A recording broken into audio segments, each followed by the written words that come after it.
Bienvenue dans un nouveau vidéo de la chaîne intemporelle. Aujourd'hui, je vais te donner les erreurs les plus communes que je vois quand on choisit un veston.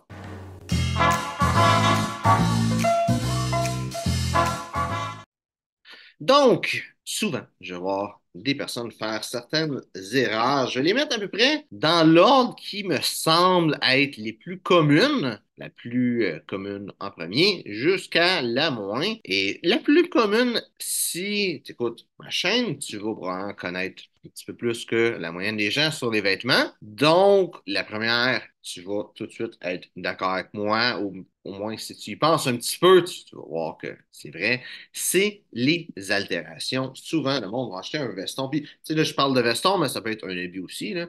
Mais tu sais, le veston, un habit, c'est un veston avec des patins qui est fait pour aller avec, tout simplement. Mais le veston, souvent, le monde ne va pas avoir, ils vont pas vouloir se donner la peine de mettre des altérations. On va souvent penser aux manches, la longueur des manches qui va être trop longue, souvent trop longue. J'ai jamais vraiment vu de quoi de trop court. Et le monde qui s'en fout, ils ne veulent pas nécessairement mettre l'argent de faire cette altération-là, mais c'est important.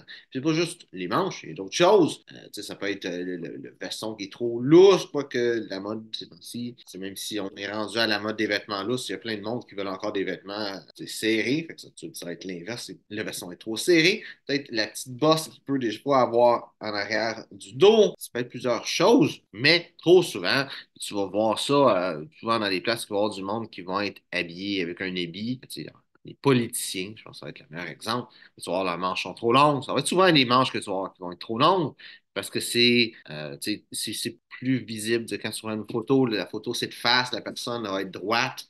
Fait que souvent avoir quand même une assez bonne position pour voir les manches de cette personne-là plus que d'autres endroits. Donc, je trouve que c'est l'altération qui va être le plus facile à voir aussi. Tu sais, les manches, c'est fait une certaine longueur. Chaque marque va avoir leur propre longueur de manche. Puis c'est tu sais, assez improbable tu sais, que toi, tu ailles justement les bonnes longueurs de manche à chaque fois que tu achètes un veston. Et tu sais, c'est clair que la plupart des gens ne vont pas avoir la bonne longueur de manche, un petit peu comme les pantalons, qui n'est pas exactement la bonne longueur, à moins que tu sois chanceux. Quand même une altération à faire là-dessus. Les manches aussi, c'est plus visible parce que c'est dans le haut du corps. Mais il y a plein d'altérations qui sont oubliées, qui sont négligées. Et je pense que c'est ça l'erreur la plus commune quand on achète un veston, de ne pas faire ces altérations-là. Juste quand on a un veston dans notre garde-robe, que ça fait longtemps qu'il y a peut-être des altérations à faire. Les altérations, c'est ce qui est le plus négligé selon moi. Une deuxième chose que je vois qui est quand même très commun, c'est le fit. Donc, ça va un petit peu avec l'idée de l'altération, mais des fois, c'est pas juste l'altération. Souvent, ça va être quelqu'un qui veut un habit qui est ajusté, et quelqu'un qui va être quand même assez musclé. Tu vas voir les bras, l'épaule, c'est tout serré, l'épaule remonte. Des fois, tu vois le col qui est rendu, tu sais, c'est tellement le col qui est rendu ouvert. Toi, des fois, tu vas voir encore une fois, quelqu'un qui va être musclé, des fois, tu vas le voir avec son veston qui va être fermé et le veston, il va faire quelque chose comme ça ici, il va faire une espèce de petite pointe. Là, j'essaie de le dramatiser, de faire une espèce de petite pointe. Et ben, ça, c'est le fit, c'est dans le fond, c'est la grandeur qui est pas bon, qui est pas bonne. Quand je dis le fit, c'est que, tu sais, de base, le vêtement fait pas, c'est pas la bonne grandeur, c'est pas la bonne coupe. Oui, il y a peut-être des altérations à faire, mais au-delà de ce que les altérations peuvent faire, là, c'est juste un vêtement qui marche pas pantoute, qui n'a rien à faire. Ça, c'est quelque chose que je vois quand même assez souvent. Assez généralement sur quelqu'un qui va être musclé, parce que quelqu'un qui est musclé va souvent avoir besoin de vêtements en grande mesure, généralement, ou c'est du moins quelque chose avec beaucoup d'altération qu'il va pas avoir fait qu'il va compenser avec une grandeur plus petite pour, comme pas trop avoir à faire d'altération, mais finalement, c'est juste pas beau, puis ça marche pas. Et t'as l'effet inverse sur quelqu'un qui va être gros, qui va acheter, à place d'avoir une coupe qui met de la place pour son ventre, va acheter un veston plus gros. Fait que là, l'épaule va être beaucoup trop large, le col va être rendu trop large. Tout va être trop gros parce qu'il prend trois quatre grandeurs de plus que ce qu'il a vraiment de besoin, juste pour être capable d'attacher son bouton. Là, ça marche pas. Donc, ça, c'est quand même une grosse erreur, mais ça se voit quand même assez souvent. Mais généralement, c'est des personnes qui portent pas d'habits souvent qui vont faire cette erreur-là. Quelqu'un qui va porter des habits souvent va avoir une meilleure idée de c'est quoi sa grandeur, c'est quoi les coupes, tout ça. Une autre erreur que je vois souvent, que je vois souvent, pas nécessairement, mais que c'est clair que c'est là, c'est la matière. Donc, tu sais, même moi, regardant, en magasinant des vestons, moi, je suis très intéressé à savoir c'est quoi la matière. Dans l'étiquette, des fois sur l'étiquette de prix, c'est marqué, mais dans l'étiquette, ça dit c'est fait en quoi. L'étiquette ici, ça dit c'est fait en quoi le veston.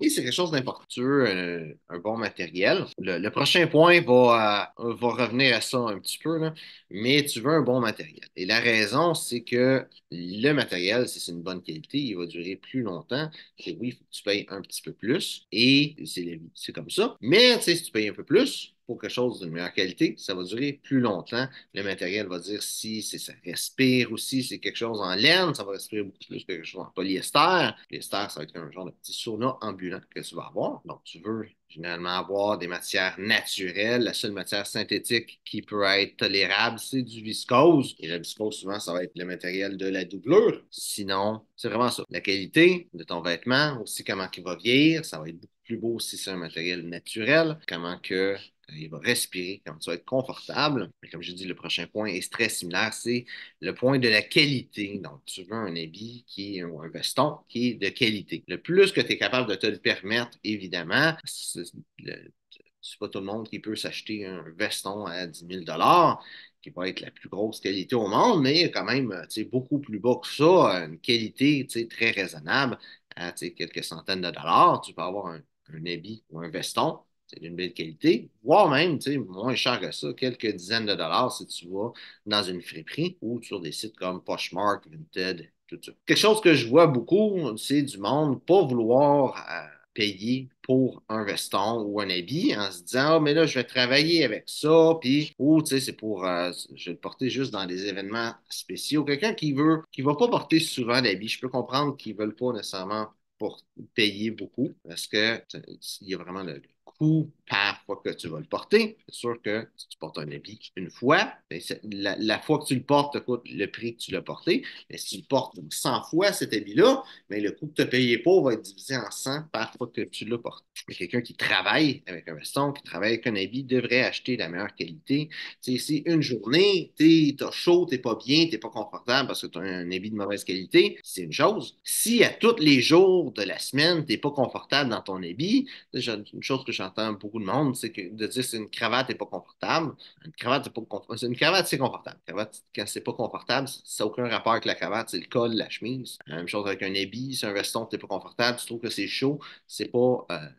Le problème, c'est pas l'habit. Le problème, c'est pas qu'un habit c'est chaud, un habit c'est pas confortable. Le problème, c'est que ton habit est cheap. Si tu as un habit de qualité, tu vas être confortable dedans. C'est sûr qu'il y a aussi la matière. Si tu as un habit en tweed pour l'été, c'est sûr que tu vas avoir chaud. C'est un habit d'hiver. Mais si tu as une bonne matière, tu as un habit en lin, un veston en lin, l'été, tu vas être confortable. Même je pourrais dire que tu vas être plus confortable avec un veston en lin qui va avoir aucune doublure et une chemise en lin que si tu aurais un t-shirt. Mais la qualité, c'est important. J'ai beaucoup de monde essayer de payer le moins possible, mais en contrepartie, tu as quelque chose de moins bon. Et j'ai touché un petit peu de ça. Un autre problème que je vois beaucoup, c'est la saisonnalité. Ici, moi, je suis au Canada. L'hiver fait froid. Pas que cet hiver n'est pas fait super froid, mais généralement, l'hiver fait froid. Puis, dans les moins quelque chose, il y a de la neige, l'eau gèle et compagnie. Donc, tu veux des vêtements qui vont être chauds l'hiver. L'été, il fait chaud, des 30, des fois même jusqu'à 40 degrés. Il y a des choses qui s'appellent un habit, quelque chose qui s'appelle un habit 4 saisons ou un veston qui va être 4 saisons. Mais en réalité, un 4 saisons, ça n'existe pas. C'est plus 3 saisons. C'est plus automne, hiver et printemps. L'été, il fait chaud. C'est le fun d'avoir des vêtements qui respirent. Souvent, on va voir ça dans les mariages. Encore une fois, du monde qui ne s'habille pas souvent chic, qui vont acheter ou louer un habit, qui veulent quelque chose de beau et payer pas trop cher. Et finalement, ça va être quelque chose de super chaud. Ils vont être en train de suer leur vie dedans. Ils vont l'enlever, ils vont le tordre, ça va dégouliner l'habit ou la chemise, puis tout ça, parce que c'est pas un vêtement approprié pour la saison. C'est un 3 pièces en laine épaisse. C'était pas supposé d'avoir ça l'été. C'est pas un vêtement d'été, c'est un vêtement d'hiver. Bon, c'est printemps, automne, là. Les vêtements 4 saisons, ça n'existe pas. Je pense que même personnellement, les vêtements 4 saisons, c'est plus des vêtements 2 saisons. C'est plus automne et printemps. L'hiver, ça marche parce que le chauffage et tout ça. Mais tu as des vêtements d'hiver, même chose à l'inverse. Si j'ai vu quelqu'un mener, justement, c'était pour un mariage, tu sais, que tous les garçons d'honneur, c'est une femme voulait que tous les garçons d'honneur aillent des pantalons beige, un genre de beige foncé, comme brun pâle, beige foncé. Puis qu'est-ce qu'ils ont trouvé? C'est des pantalons en lin. Et tout le monde comme, a réalisé que c'était une mauvaise idée. Parce que les pantalons en lin, puis le mariage était en octobre, on va dire aussi, là-dedans, si c'était un pantalon en lin, c'est comme si tu n'as pas de pantalon. Ça cache tes jambes, mais l'air passe au travers comme si le pantalon n'était pas là. Donc, vraiment mauvaise idée. C'est des vêtements en lin.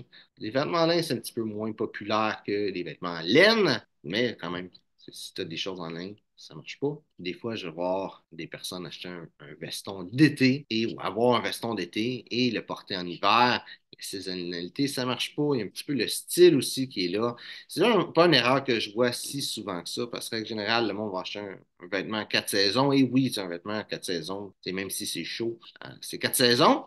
Mais c'est quand même une meilleure idée d'avoir des vêtements par saison, des vêtements pour l'été, des vêtements pour l'hiver, veston aussi, mais vêtements tout court. Avec les vestons, ça va souvent être des vêtements que le monde ne va pas porter souvent. C'est pour ça que je vois cette erreur-là être faite. Et finalement, dans la chose que je vois comme erreur, c'est du monde qui va pas nécessairement bien agencer leur veston avec le reste des vêtements. Une erreur que je vois souvent, c'est quelqu'un qui va avec un style tout en noir, un style monochromatique noir, donc veston noir, chemise noire, cravate noire, et c'est juste pas beau. Il faut que tu ailles, t'as deux choix. Tu as deux choix. C'est soit que tu as des vêtements d'une qualité absolument ahurissante, que tu vas payer plusieurs milliers de dollars, voire quelques dizaines de milliers de dollars pour avoir tout dans le même tissu, puis que ça va être beau, ou tu vas acheter la plus grosse scrap qu'il n'y a pas, des vêtements tout en polyester, cravate en polyester, chemise en polyester, habits en polyester, de la même place, puis c'est tout exactement le même noir. C'est ça les deux choix que tu as pour avoir ce look-là de réussi. Le troisième choix que la plupart des gens vont faire, c'est qu'ils vont acheter tout séparé de différentes marques, de différentes places, avoir un habit. Généralement, le monde qui va faire ça, c'est un habit en polyester, mais c'est peut-être un habit en laine ou un mélange. Ça va être une chemise en coton et une cravate polyester ou soie, peu importe. Aucun des trois noirs vont être le même noir. Ça va paraître, ça va être laid. Alors, ça se voit que la personne va juste essayer d'arriver à ce look-là. Essayer, mais pas nécessairement réussi. Mais, tu sais, je dis ça, mais il y a aussi, tu sais, des personnes qui vont juste avoir des couleurs qui ne marchent pas.